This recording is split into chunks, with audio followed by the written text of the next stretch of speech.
A running joke among my friends is, "Okay, Osayi, when are you going to finally move to New Orleans?" It's a reference to my deep love for this city by way of its people.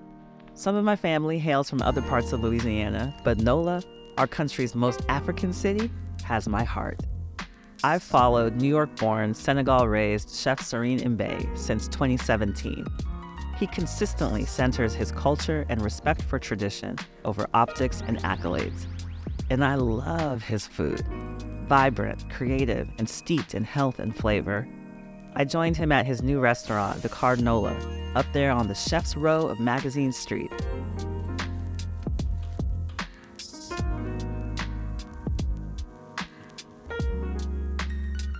Hello. Oh my God, I guess I'm in the kitchen. Interrupting your process. Congratulations on this beautiful space. Thank you. Thank you. Oh my gosh, I'm great. When did y'all exactly open the car? We opened the car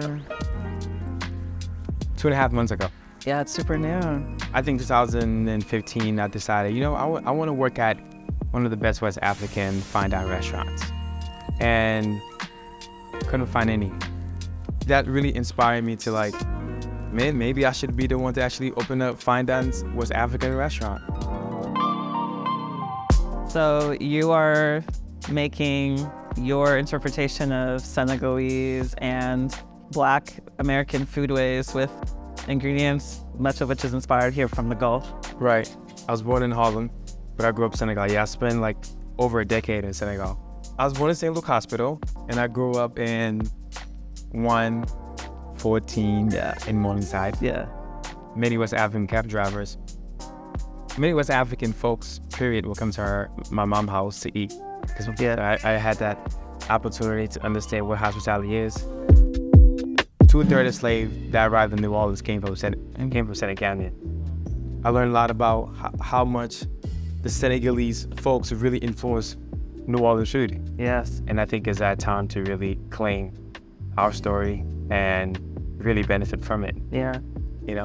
A lot of times people think of, without having very much context or knowledge, people are like, what are the flavor components of, cuisines from West Africa? And I think people are often surprised when they don't know how vibrant and fresh and herbaceous so many dishes and beverages are. For sure, And I think our ancestors have been doing all these amazing techniques when it comes down to smoking, fermenting, understanding the level of use of spice and acidity. Growing up in Dakar, we had the seafood a lot. And I think that New Orleans, with the Gulf, has so much abundance of seafood, and I really wanted to highlight that. So we have this beautiful sea bass, and it just came in this morning. It is beautiful. It just came literally maybe an hour ago. Really? It was so super, super live and direct. Tell me about it, yeah. So usually what I do is every night I text my fish purveyor, what do you guys have fresh? And usually I never tell them what fish do I want. Yeah. I text them the quantity that I want, and I just allow them to give me whatever they bring. He just shows up with whatever he feels. Exactly. Yeah. I think that the next cuisine that people really going to focus on is going to be West African, not because our food is just nutritious, it's delicious, but I think that it just makes sense sourcing, just to sustain it. Yeah. They have to go to the West African diet. And now I think that's where the word started. That's what the world's going. Right. That's just my personal theory. I believe you.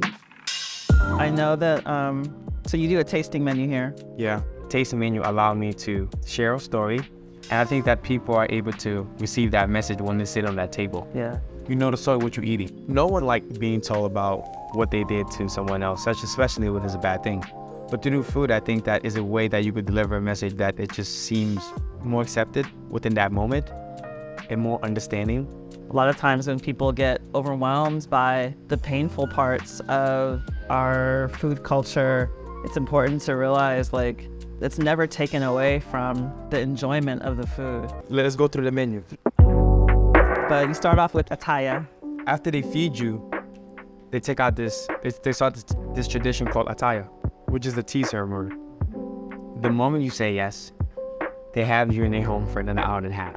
So you're trapped, And usually you can't leave until the third cup. So we start guests off with attire to show them that this is about to be a journey. Right. At the bare minimum, you're going to sit there for an hour and a half. Yes. One of the most amazing meals that you ever had, if you ever go to Senegal, it will be from someone's home. It's not at someone's restaurant. Right. Intentionally, we only do one seating, so to let people know there's no rush. When the guests arrive at this restaurant, and we are communal style restaurant, the reason why it's being communal, because growing up in Dakar, when food is present, that's when the education begins. Like, 'cause sometime after we serve a table, I look through the window and just seeing them like grabbing each other and just laughing and talking. That's the moment that money can't buy. Yes.